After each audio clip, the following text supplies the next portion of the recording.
रावण के शक्ति नहीं रहे सीता जी के हाथों लगा सके। ठीक है, माता सीता के आज्ञा रहे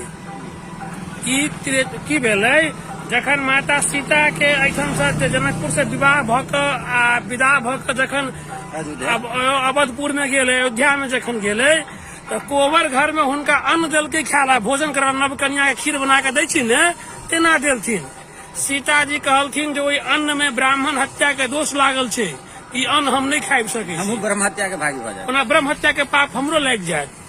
तो दशरथ जी के ई बात पता चल जब बात पर मतलब श्रवण कुमार के जो हत्या भेल मात्र दशरथ जी जानथिन, अवधपुरी के और लोग बासी सब नहीं जाने। दशरथ जी आयल सीता जी ला कहलथिन अन्न ग्रहण करू, कहल पिताजी चाहे जे कह के संबोधन कलकिन हो ससुर के, वो कहलथिन जे अहाँ ब्रह्म हत्या के पाप के नहीं छी। एतबे बखन जखन बात कहलकै सीता जी के आगा में दशरथ जी ससुर रहे, कल जोड़ के बाप रे बा अहाँ तो माता जगत जननी जगदम्बा छी, अहाँ ई केना बुझ गेलियै। जखन श्रवण कुमार के हत्या भेल रहे से प्रसंग कहलकै त कहलकै जखन अहाँ ई बुझ गेली तो एहि पाप से मुक्त होबे के कोनो कारण अहाँ जरूर जानैत हेबै। तो जगदम्बा छी अपने, तो कहलथिन जी जानै छियै। तो की बात, तो कहलकै एहन ब्राह्मण के भोजन करबाऊ जे दक्षिणा नहीं ले, जे आज तक ककरो से दक्षिणा नहीं लेने होय, ककरो एठन भोजन नहीं केने होय। तो आई पृथ्वी पर ओहन ब्राह्मण एक कईटा रावण रहे। ठीक है, पंडित जेकरा माथा में चतुर्वेद चारू वेद पूरे शास्त्र के विज्ञाता, उनका गेलथिन निमंत्रण देव दशरथ जी स्वयं अपने से। तखन निमंत्रण कहलथिन स्वीकार्य, लेकिन जय घर में हम भोजन करब, जतऽ हमरा भोजन कराब ओतऽ सीता आ हमरा बाहर और क्यों नहीं रह चाहे। दशरथ जी निमंत्रण नहीं देलथिन, वापस चलि अबै छथिन।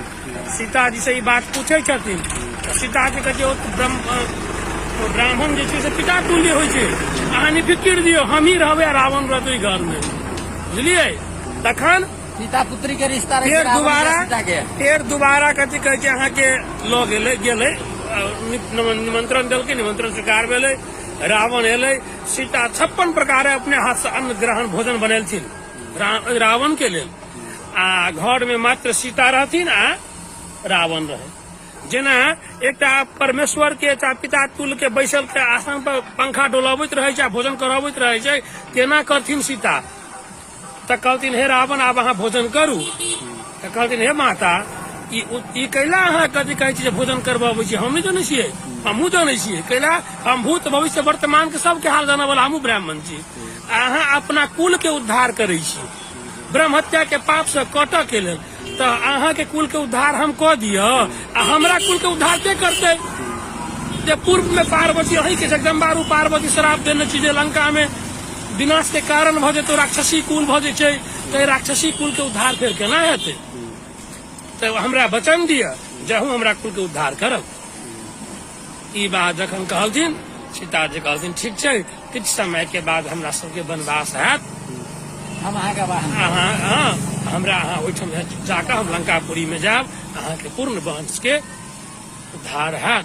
ताहि दुआरे सीता जी के हरण कर देल गेल आज्ञा से, जो हमरा लऽ चलब अहाँ, नहीं तो बिना माता के बिगर जगदम्बा के केहू एगो तिनका से नहीं रक्षा करथिन। एक बात कहू, रावण के सीता जी के हरण करे के विचार रहे तो अशोक वाटिका में कथी ला रखल गेल, राखि सके छलिन अपना राज दरबार में।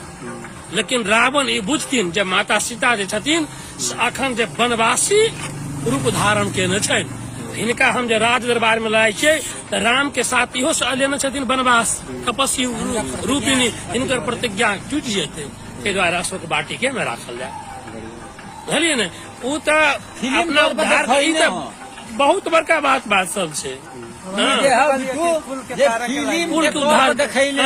अपना सबके देखे नहीं तो रावण से अखन जो पंडित भ जाए तो पृथ्वी पे तक पाप रहते। जिस फिल्म में अभी तक नहीं देखा पर सब चीज देखे। एक मिथिला महात्मा किताब छै हमरा लग प्रमाण छै। मिथिला महात्मा में लिखल की गेल छै, जखन जनकपुर से सीता जी अयोध्या के दुरागमन भऽ विदा होइत रहे, हरेक मिथिलावासी के घर से किछ न किछ सनेश, जेना अपना सबके मिथिला में प्रचलित ठकुआ भुसबा सेल न एहन प्रचलित सब सीता जी के विदाई में डोर सिंदूर ई सब देव जाय सीताजी कहथिन राम से, हे ईश्वर, हे प्रभु, हे नारायण, हिनका सबके मिथिलावासी के अखन तक न कोनो लोभ बुझायल।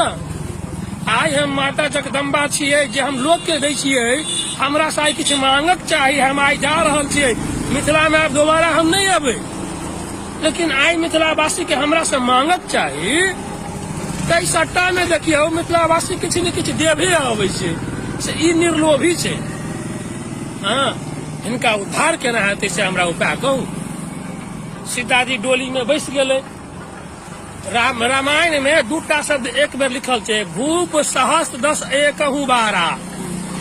धनुष उठाबऽ बेर में सहस्त्र नाम छै हजार के, हजारक हजार भूप सब एक बेर जाय बाण उठाबऽ, लेकिन ककरो बुते ओ बाण टस शिव धनुष टस समस नहीं होय। लेकिन ओहि सीता के कंगुरिया आंगुर नहीं उठाबे धनुष के। डोली में बैसले नहीं तो दशरथ जी कहते कहरिया उठा डोली आ विदा के लेल। तो जे सीता कंगुरिया आंगूर से धनुष को उठा लेते, सीता के डोली क्यों उठा ले? पावर रहे गेले कहरिया दोनों डोली हिलबे नहीं करे। तो दशरथ के मतलब कथी कहे छै, यहाँ के जनकपुरी महिला सब बड़ा उपहास केलकै, देखियो अहाँ के केहन वीर एगो डोली नहीं उठा सकैया। तो ओतुक शब्द यूज केने छै, भूप सहस्त्र 10 एकहु बारा, एके बेर हजार डोली उठा वाला पठलकै। हाँ, लेकिन तैयो डोली टस तमस नहीं होय। मिथिलावासी के देखियो हमर बेटी सिर्फ धनुष उठाबे वाला, तेकर डोली के उठा ले, तेकरा में पावर छै। हाँ, तखन राम जी कहलखिन, दशरथ जी राम जी बुझ गेली सारा, सीताजी ले जाइ छथिन, हे सीते की लीला छै। तक वे कहलथिन, देखियो आइ सब के हमरा वियोग में आंखि से आंसू झरि रहल छै, आ किछु ने किछु सनेश लऽ के आलिए, ई मिथिलावासी के उद्धार केना हेतै। कह की कहै छा? कहलखिन मिथिलावासी में, एहि मिथिला भूमि में जन्म लेबे वाला जे भी क्यों जन्म ले, जीव जंतु मनुष्य क्या नहीं हुए, ओकरा में कनिको धर्म के संचय कऽ ले, कनिको धर्म कऽ ले अपना आत्मा से, ओकरा स्वर्ग लोक के प्राप्त हेतै, यमराज के दरवाजा पर नहीं जा पड़ते। केहन वरदान दिया नारायण, वो वरदान दै छथिन। ठीक छै, मिथिलावासी के हम ई वरदान दै छियै, जो कनिको धर्म के संचय नारायण आदि सेवा में लागत, ओकरा यमलोक नहीं जा पड़त, सीधे बैकुंठ। मिथिला भूमि में एहन ताकत, एहन धर्म छै, बुझल कि नहीं।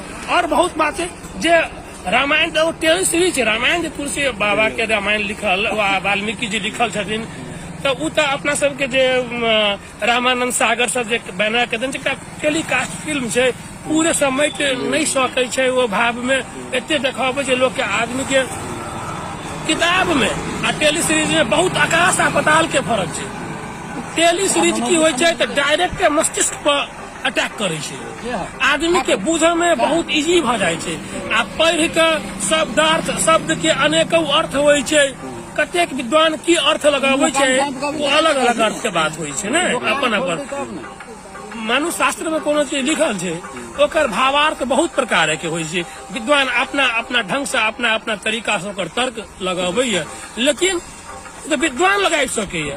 फिर आम पब्लिक के शास्त्र से कम जाने थे, हम मानू नहीं जाना वाला शास्त्र हम तो केना बुझबे। टेली सीरीज जे छै देखला से आदमी डायरेक्ट माथा मस्तिष्क में उतरे छै, आ वो बात हृदय में उतरे छै, द्वारा टेली सीरीज बनायल जाय छै।